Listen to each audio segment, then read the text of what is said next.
ज्ञानियों की अपनी जीवन लीलाएं होती हैं, भक्तों की अपनी जीवन लीलाएं होती हैं। भक्तों के बिना भगवान अधूरे हैं, भगवान के बिना भक्त अधूरे हैं।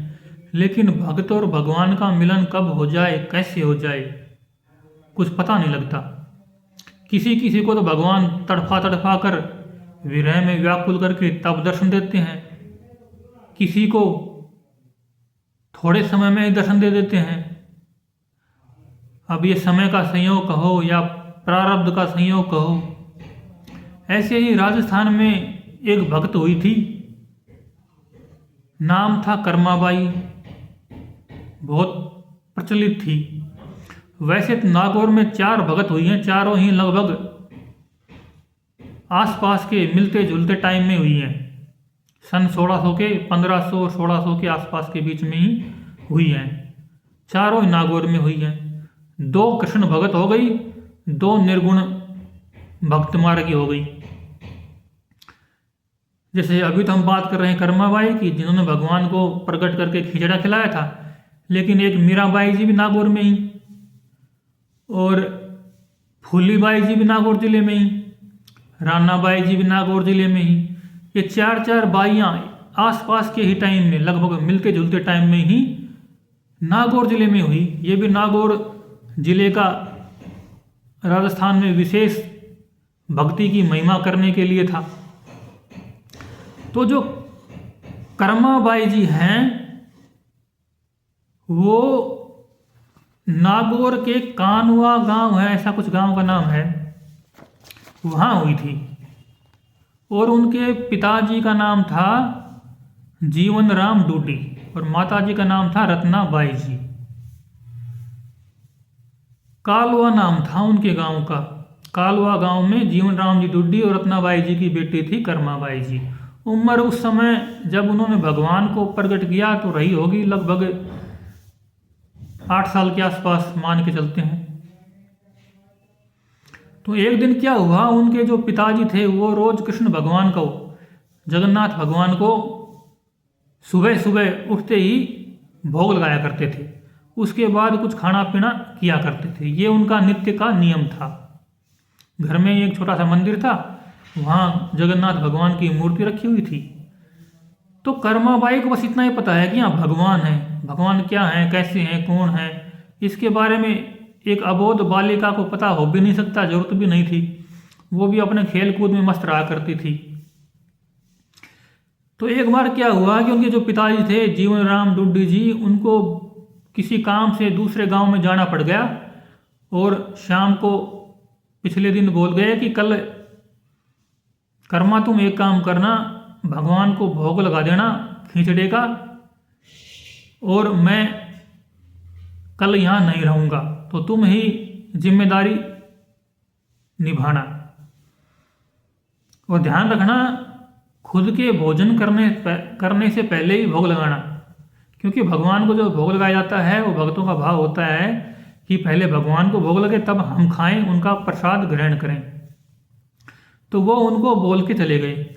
जब अगले दिन सुबह कर्माबाई जी ने खिचड़ी बनाई अपने हाथ से खुद ही, और भोग लगाने के लिए भगवान के पास रख दी, जहाँ भगवान का मंदिर था, भगवान का स्थान था, वहाँ रख दी। जो खिचड़ी उन्होंने रख दी, फिर थोड़ी देर में उसने देखा अब भगवान ने खिचड़ी खाई या नहीं। उसको पता नहीं था कि भगवान की मूर्ति है। पिताजी तो ऐसे ही रख जाते हैं और भावना करते हैं कि भगवान ने खा ली, फिर वो उठा के प्रसाद ग्रहण कर लेते हैं। लेकिन कर्माबाई को ये पता ही नहीं था कि पिताजी सच में खिलाते हैं कि ऐसे भोग लगा के चले जाते हैं। तो कर्माबाई ने सोचा कि पिताजी रोज खिलाते हैं, रोज ये खाते हैं। जब उन्होंने देखा कि कुछ टाइम बाद रखने के बाद उन्होंने देखा कि भगवान ने खाया नहीं, फिर थोड़ी देर बाद फिर देखा, 5 मिनट बाद फिर पर्दा उगाड़ के देखा, फिर पर्दा उगाड़ के देखा। ऐसे 5-10 मिनट बाद देखती रही और देखते देखते दोपहर हो गई। जब दोपहर हुई तो कर्माबाई से भी रहा नहीं गया, कर्माबाई को भूख लग गई। तो कर्माबाई अपनी भूख की भी बात कहने लगी और भगवान से शिकायत भी करने लगी कि तुम खाते क्यों नहीं हो, हमें भूख लग रही है, पहले तुम खाओ, पिताजी ने कहा है तुम खाओगे तो हम खाएंगे, नहीं तो मैं भी नहीं खाऊंगी। अगर कहा ना तू नहीं खाएगा तो मैं भी नहीं खाऊंगी, नहीं तो पिताजी डांट मारेंगे, लड़ेंगे। अब तुमने भगवान को भोजन कराया बिना ही खुद खा लिया। उस विषय में मारवाड़ में एक भजन बहुत प्रिय है, उसकी कुछ लाइनें हैं। थाली भर के लाई खींचड़ो, ऊपर घी की बाट की, जिमो म्हारा श्याम धनी, जिमा वे बेटी जाट की। बाबो म्हारो गाँव गयो है, ना जाने कद आवे लो, बाबा के भरोसे तू भूखो ही मर जावे लो। आज जिमाऊं थाने खींचड़ो, काल राबड़ी घाट की, जिमो म्हारा श्याम धनी, जिमा वे बेटी जाट की। तो उन्होंने इस तरह एक पूरा पद गाया, मेरे को तो याद नहीं वो पद। और उन्होंने शिकायत की कि आपको मैं आज तो खिचड़ी खिला रही हूँ, कल आपको घाट की राबड़ी बढ़िया से बना के दूंगी, उसको खाना। आप नखरा मत करो, कृपा करके खा लो, आप खाओगे तभी हम खाएंगे। आप बाबा का भरोसा नहीं है, पता नहीं कब आएंगे, उनके भरोसे तो आप भूखे ही मर जाओगे। उनके इंतज़ार मत करो कि भी उनके हाथ से खाऊंगा, इस बच्ची के हाथ से नहीं खाऊंगा। इस तरह दोनों में उदानाबाजी, शिकायतबाजी होती रही। फिर जब कर्माबाई का मन तड़पने लगा, तब भगवान से भी नहीं रहा गया, क्योंकि जब भगत का मन अखंड हो जाता है, उन्हीं की पूरी स्मृति में भर जाता है, तो भगवान इस सृष्टि के निर्गुण रूप से सगुण रूप में प्रकट हो जाते हैं और भक्तों को उनकी भावना के अनुसार दर्शन देते हैं, उनके साथ लीला करते हैं। तो जब कर्माबाई जी ने बार बार प्रार्थना करी, विरह व्याकुल होके प्रार्थना करी, तरह तरह की शिकायत करी, बाल भाव से प्रार्थना करी, कुछ उनकी प्रारब्ध की भक्ति रही होगी, तो दोपहर में भगवान प्रकट हो गए और वहाँ उनका खींचड़ा खाने लग गए। जब उनका खिचड़ा खाने लगे तो उन्होंने फिर बात की, अब तुम इतनी देर में क्यों आए, जल्दी क्यों नहीं आए। तो भगवान ने खुद शिकायत कर दी, अरे मैं रोज़ तुम्हारे पिताजी मेरे को सुबह भोजन कराते हैं, मैं कर लेता हूँ, और तुमने तो मेरे को डिस्टर्ब कर दिया, बार बार देखती थी। मैंने सोचा कर्मा चली जाएगी तब खा लूँगा, लेकिन तू गई नहीं और मैं खा नहीं पाया, तुम्हारे भरोसे मेरे को ही देर हो गई।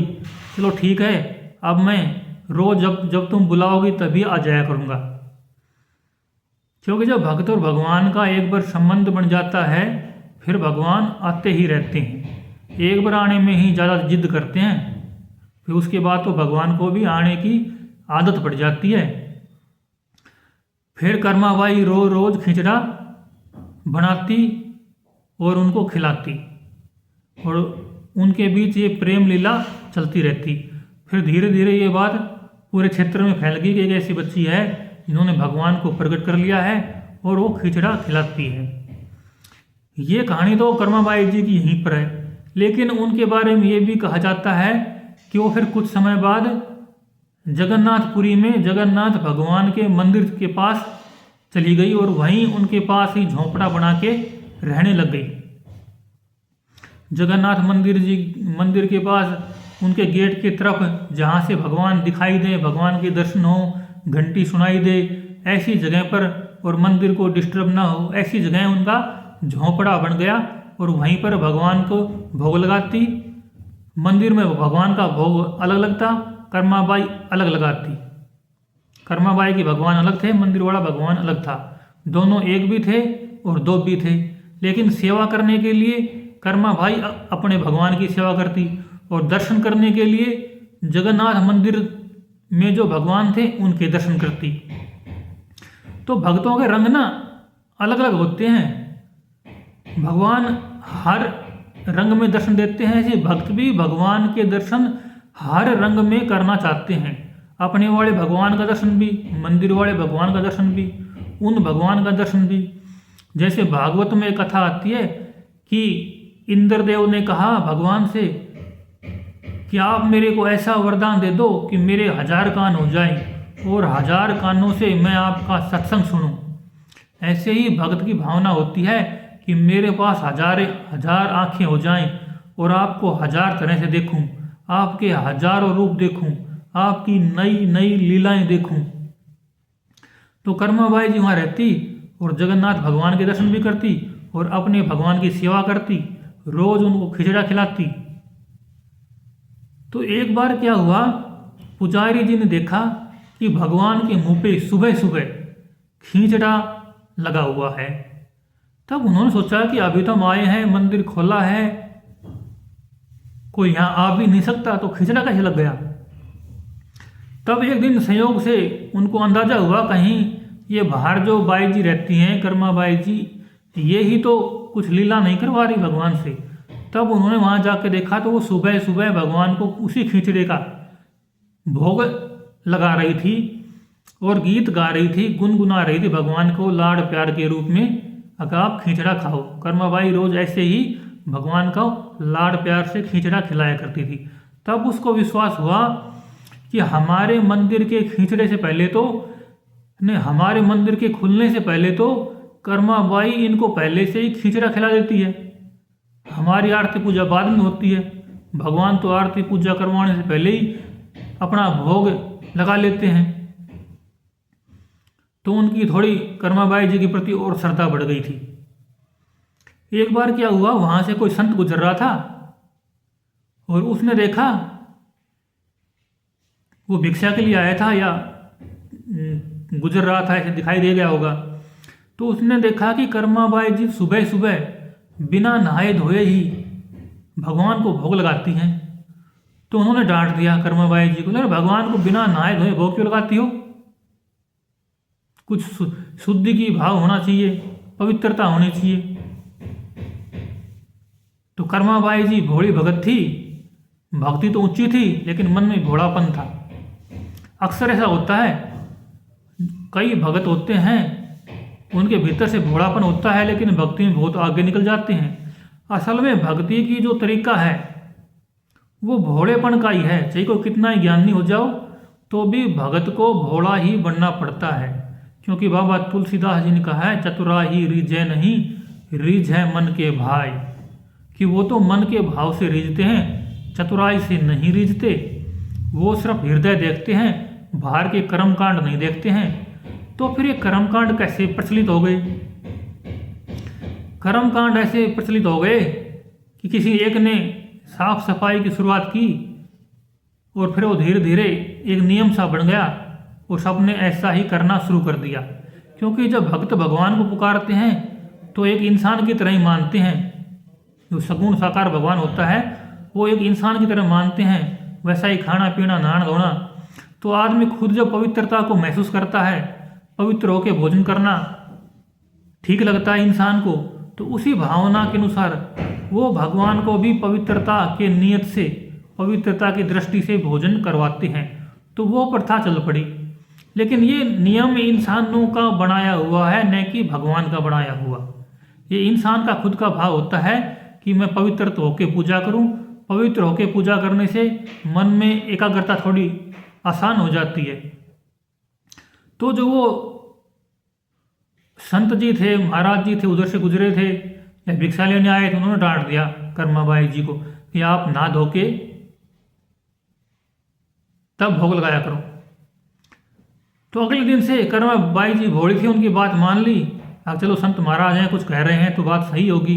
उन्होंने सुबह उठती, फिर नहाना धोना करती, नहाना धोना करके थोड़ा 1-2 घंटा बीत जाता, तब खिचड़ी बनती, तब भोग लगाती। तो ऐसा कर किया तो अगले 1-2 दिन बाद उधर पुजारी जी को सपना आया भगवान का। और सपने में भगवान ने कहा कि मैं रोज कर्माबाई का खिचड़ा खाता हूँ, सुबह सुबह मेरे को भूख लगती है और वो जल्दी से मेरा उठते ही सबसे पहले वो मेरा खिचड़ा बनाती है। उसकी ऐसी भावना है कि बच्चे को सुबह सुबह भूख लग जाती है तो वो सबसे पहले उठते ही खिचड़ा बनाती है। उसको यही ध्यान रहता है, यही काम होता है। और एक जो संत आए थे कोई, उन्होंने उसको बहका दिया है कि तुम नहा धो के बनाया करो, तो मेरे को देर हो जाती है, मेरे को भूख लग जाती है, तो मैं इतना इंतजार नहीं कर सकता। तब उस पुजारी को पता लगा, रहे भगवान तो 2 दिन से उदास थे, ये था उदासी का कारण। तब उन्होंने जाके कर्माबाई जी को बताया कि आप जो करती हो जैसे करती हो वैसे ही किया करो। भगवान ने कहा है कि उनको सुबह उठते ही भूख लगती है, उनको साफ सफाई से मतलब नहीं है, उनको सिर्फ भावना से मतलब है। उसके बाद कर्माबाई जी ने वापिस सुबह उठते ही सबसे पहले खिचड़ा बनाने वाला जो पहले का स्वभाव था उसी के अनुसार बनाने लग गई। तो असली बात यह थी कि कर्माबाई जी जब स्नान भी करती थी तो भी उनके मन में ये भावना रहती थी कहीं भगवान भूखे तो नहीं हो रहे हैं। सुबह उठते ही भगवान को भूख लग रही होगी और मैं नहाने चली गई हूँ तो देर तो हो ही जाती है, भूख लगी गई होगी। तो ये भगवान की जो उनके मन में जो भावना थी वो ही जगन्नाथ भगवान की मूर्ति में प्रकट हो गई और उसी भावना को पंडित जी ने सपने में महसूस किया और वापिस वही स्वभाव फिर से शुरू हो गया। और फिर वो बात उन महाराज जी तक भी पहुंच गई जिन्होंने कर्माबाई जी से कहा था कि आप इनको भोग लगाओ तो साफ सफाई से ना धो के लगाया करो। तो उन्होंने माफ़ी मांगी कर्माबाई जी से। अब मेरे को पता नहीं था आपकी भक्ति इतनी ऊंची है, मैं कर्म कांडों में उलझा रह गया, आपकी भक्ति आगे निकल गई। फिर कहते हैं जब कर्माबाई जी का समय पूरा हुआ, लगभग 88 साल की उम्र में उनका शरीर पूरा हुआ, तब जगन्नाथ भगवान को आंसू आ गए थे। तब पुजारी ने पूछा कि आप आंसू क्यों आए, क्या बात हुई प्रभु जी। तब पुजारियों को सपना आया कि कर्माबाई मेरे को सुबह उठते ही सबसे पहले खींचड़े का भोग लगाया करती थी, उसके बाद मेरी आरती पूजा होती थी, आरती बाद में होती थी, पहले मैं कर्माबाई जी का खींचड़ा खा लिया करता था। तब से कहते हैं कि पुजारियों ने भी ये व्यवस्था करवा दी कि भगवान को सबसे पहले खींचड़े का भोग लगेगा। और वो व्यवस्था कर्माबाई जिस स्टाइल में, जिस तरीके से, जिस चावल मूंग की खिचड़ी बनाया करती थी उसी तरह से, उसी तरह की मटकी में वो खिचड़ी बनाने का कार्यक्रम कर्माबाई के टाइम से लेके आज तक चला आ रहा है। तो कर्माबाई जी की भक्ति ऐसी है कि उन्होंने इतने बड़े मंदिर में भी अपने भोग का नियम लागू करवा के मंदिर का नियम ही बदलवा दिया। तो भक्तों का भी प्रभाव अद्भुत होता है, वो प्रकृति में क्या क्या परिवर्तन करा सकते हैं, उनकी भक्ति भावना का भी गुणगान संभव नहीं है। फिर उसके बाद से वो खिचड़े वाली परंपरा चल रही है और उस प्रसाद को भगवान के भोग लगने के बाद भक्त लोग भी खाते हैं। ऐसी कर्माबाई जी की सच्ची भक्ति को, निष्ठा को प्रणाम है, नमस्कार है।